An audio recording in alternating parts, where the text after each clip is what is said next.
Hello guys and gals, me Moodhar, and welcome to Haunted Gaming, the series where we take a darker look at video games as a whole. Today we're taking a look at an ARG, and for those of you who don't know what an ARG is, it's an alternate reality game. A series of videos or a series of material where we take a look at video games, or we take a look at something and it attempts to completely shatter the fourth wall and suck us into a alternate reality, if you will, a game that could potentially have been discovered, something that is taking place in our reality but not really. Here we have an ARG, of course, alternate reality game. This is called Concluse, which is an ARG that is not popular at all. I have not seen it spawn up. I had to really dig this one through. I was going to do something called Petscop, but I noticed a lot of people already did it, and I wanted to give my analysis a little bit more time and focus, and I wanted to do something else to get myself into the ARG viewing mentality, see how the first video would kick off. So I looked further into the ARGs, and I looked further into people sharing this kind of stuff, and I found something called Concluse by a YouTube channel simply known as John Martin. Now, John Martin is an interesting fella. This is a media professional. They do a bunch of other stuff on the internet. They do a lot of interesting things. But one of the recent developments that they've been working on as of 4th of July, really, which is when this video was posted, is something called Concluse, a game that they had found, a game that is extremely rare. Some say it is the rarest game ever made, and they found it in their uncle's attic. They died a few years ago, but they were a huge PlayStation gamer. They can't find anybody else who owns it. So far, as of uploading this video, as far as analysis goes, it has about 7 videos that John has created. And John makes a lot of videos. John has a lot of different series, again, but Concluse is one of those recent developments that they have. I'm going to now analyze all 7 of these videos, this PS1 ARG, and we'll go on an adventure to see what I really jotted down and the story as it develops as time goes on. Of course, this is an ARG. We're going to talk about the technical feasibilities of it after we view the videos and after we analyze them, but don't worry, we will talk about that as well. Regardless, though, I think it's safe to say we should get into the very first video that John is offering of Concluse. So, without a doubt, sit back, relax, grab a drink, close the lights, and let's go see what this ARG is all about.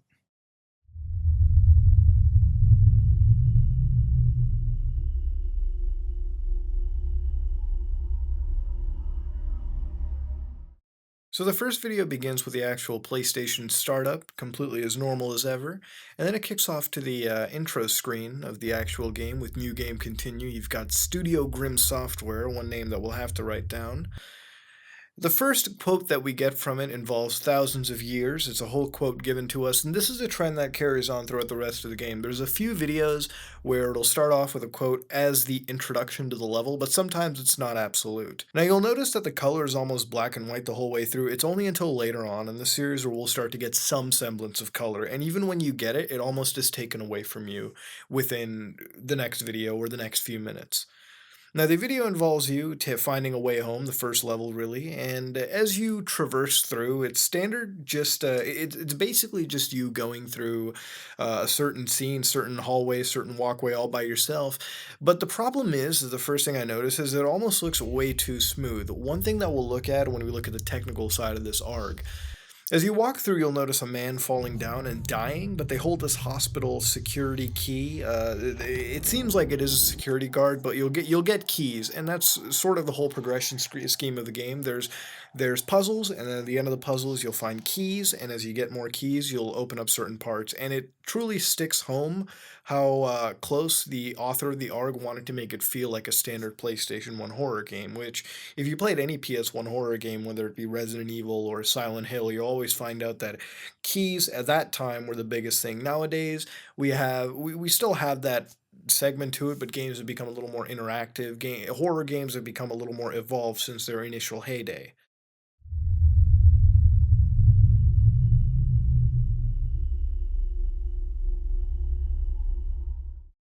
The video 1 ends with a loading screen and video 2 kicks off, starting us off on a claustrophobic street. At about 4 minutes 45 seconds, I'm going through my time code. You'll see a video cut, and I don't understand the video cut. I've been editing video for a while, and I always notice that whenever I see a cut like this, it's always a jump cut added in by post-production software. And of course, we'll get into the technical side of it later. But as you move on through, you'll see a hospital looks ominous in the distance. The player enters doors next to them. They'll try a bunch of doors, of course. The theme of locked doors and finding keys is pervasive through the entire deal. Later on, they'll leave the room, they'll hear a dog and head into this initial locked room. You'll hear a dog, you'll even get to see it later, we'll go to that. But one thing you'll notice too in the video is that this has Resident Evil style door openings. I guess in a way that almost popularized it, but I never really saw it in many other games in the genre. I always really saw it in Resident Evil, so for it to directly copy the idea is rather interesting. Later on, they open the door in the alleyway and enter and hear breathing, only to discover a few steps ahead there's dead kittens along with an adult cat. And I gotta say that there are some liberties with the graphics, but there's also inconsistencies. There are points where the graphics seem too good to be a PS1 game, and there's points where the graphics seem to fit in. Here, I can almost agree with the graphics fitting in this regard, but again, we will get into this in the technical focus later on. About 7 minutes and 40 seconds, of course, my time code, a tall figure is seen ahead, and this freaks out the player. They step backwards and run to a wall which closes in front of them, behind. They hear weird noises, player turns around, the camera's FOV just increases, and they fly to the other side of the alleyway. And then you get the PS1 startup theme, but it kind of glitches and it reboots and loads to a point where they head to the hospital, literally a few steps away from it, and that's where the video ends. One thing to notice too is that the way the movement's going on is a little weird. It's not anywhere relative of a PlayStation 1 first-person shooter game or a first-person type deal. I've played a bunch of them. If you refer back to the LSD playthrough, at no point does it feel any way similar. And there are points where the frame rate seems too illogical for it to even be running on the PlayStation 1.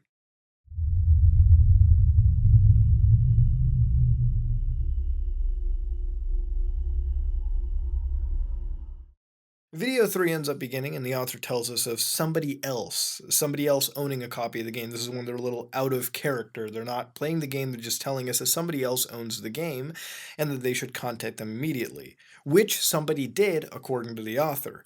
And instead of playing a playthrough file they were sent, they actually continue with their own playthrough. I'd rather be interested in seeing also what the other person did, but I think that's a separate upload on the entire user's channel.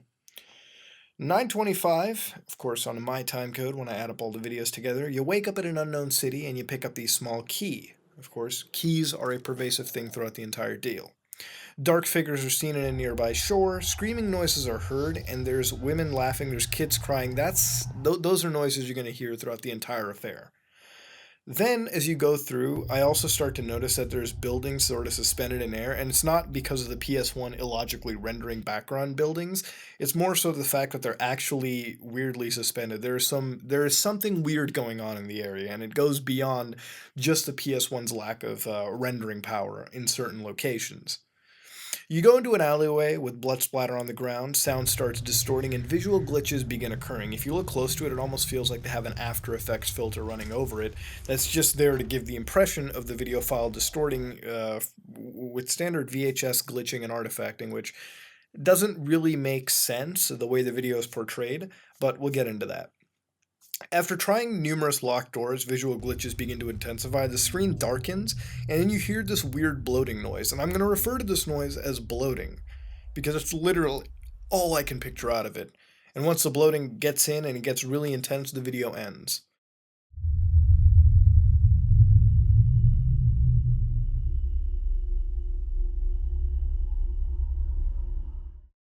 Then we move on to the fourth video, which I believe, as far as my analysis goes, to be the longest video, or maybe the second longest. This is clearly when we go from the videos being a couple minutes long to almost being over 10-15 minutes. But they go through a theme where they are covering a specific set, whereas the first one was an introduction, the second one was going through this dark alleyway, and the third one was a continuation of that. The fourth one is entirely taking place in the hospital.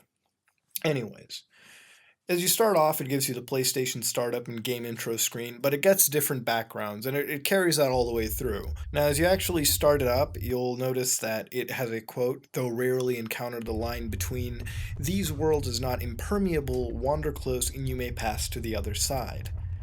These quotes, they come and go depending on per video. Sometimes they don't happen. And of course, sometimes the video loads in without an introduction of the PlayStation 1 startup screen. Sometimes you don't get any main menu. It's all up to how the author really wants to deliver it. Regardless, you wake up in this hospital and you walk around. But as you walk around, the player discovers a strange diamond that glows off in the distance, which in my opinion, is the only point where you'll start to see color for the first time. Somewhat. I know it's still whitish, but you'll start to see some greenish around it, which again is the only time I've been noticing color. But the player goes up and they save the game. Now, I think it also has an autosave to it, which I don't recall any PS1 game to my knowledge with an autosave feature, and I played a bunch of PS1 games, but I may also not be able to remember any just because there's such a long time between playing any PlayStation 1 games, but I don't think there's any autosave in these games. But though when the game is saved, we uncover that the name of the player seems to be John. And the game also seems to count how many saves are actually performed. At least that's what I think it is with the number next to the actual name. Of course, you wonder more, the architecture seems to be weird. You notice some parts are enveloped by this black void. I don't know if that was the developer actually programming certain details in, or they left it out just because they wanted to save space on the PlayStation disc. You'll spot an elevator and it has a red colored light. Of course, the reason I'm mentioning color a lot is because color is very rare throughout the entire affair. And of course, I'll point it out as time goes on.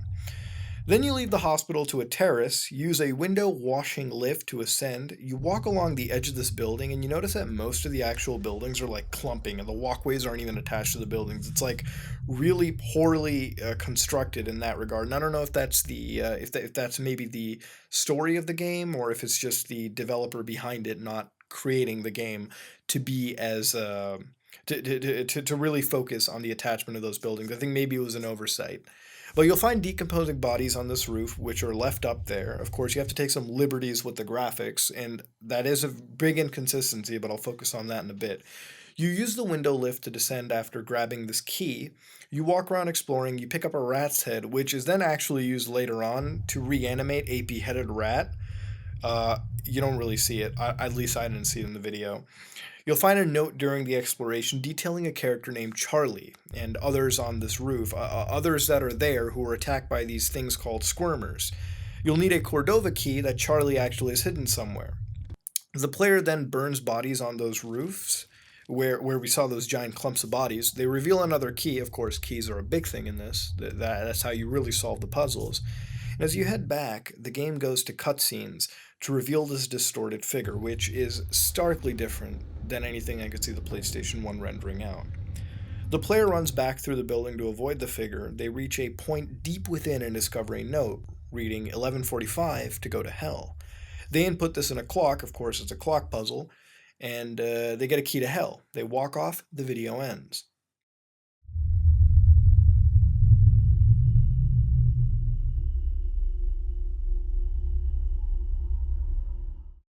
Video 5 begins in what we seem to be a hedge maze, just maybe behind the hospital, I would assume. They descend further in and discover a dog, like an actual dog. Not the noise anymore, not barking, but an actual dog. Dog gives them a sewer key, they descend through a sewer gate and find a slightly colored underground, which is important because I've never seen color kick off anywhere else in this game. You uncover a save point with the name Caleb with the number 29,433, that many times. Now, I assume that's the amount of times that maybe Caleb had saved the game, or maybe it was the other owner of the game and somehow their save file was crossing over here. You're kind of stretching it. I just assume that's the game programming a fake save file in there just to trick out the actual player. Now, you find notes which details when hell freezes over, this door will become a hole. Visual distortions while you explore. Eventually, they get this puzzle done and the keys, and they leave through the gate, where they meet the dog and the video ends.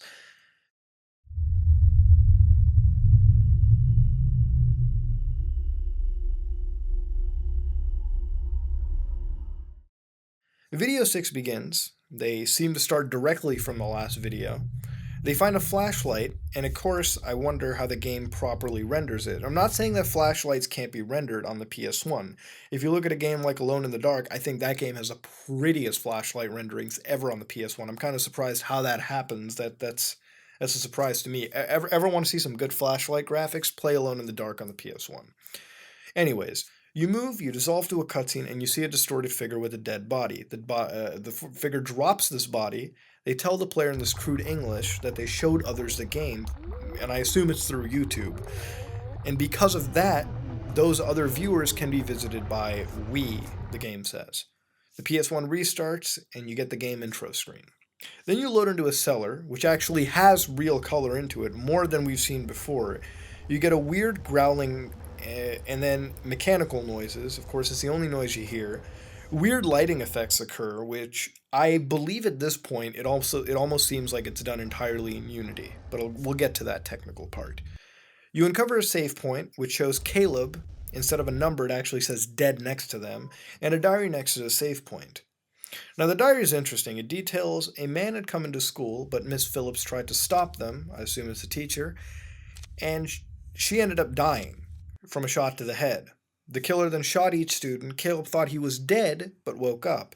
Him and Owen survive and stick together. At first, things were okay, but another student by the name of Caddy saw shakers. That could be the distorted figure we'd seen earlier. Soon everyone begins seeing the shakers, and they venture together to the hospital. They set up base, people try to find food, daytime began to appear shorter, and in the night they were attacked once. Caddy was faded away into the ceiling, and Caleb and Owen ran away alone. They escaped into the sewers, and soon Owen had disappeared, and Caleb was all that was left alone. Monsters started appearing close, and that's when you see the last entry of the journal, which I assume is shortly before Caleb had actually died. Cutscenes trigger, and spikes come out of the ceilings, or at least I believe that may be a figure. The figure is then seen, they walk towards, which seems like a very impossible rendering for the PS1 at the time. Not impossible, but it just seems too good for the PlayStation 1 at the time. Then you get a battle, the save screen is accessed, and Caleb's dead save is loaded, and the game actually loads successfully. Caleb's last diary entry can actually be seen close by. He plans to head to the surface, he writes. Now, as the player leaves, the entity that communicates with them via just audio, which is whispering in the background, asks to join them. The player leaves regardless, and the video ends, which takes us to our last video, video 7, at least at the time of this analysis. There are more videos that will come out because this is an active ARG, and I definitely advise you to go check out the channel.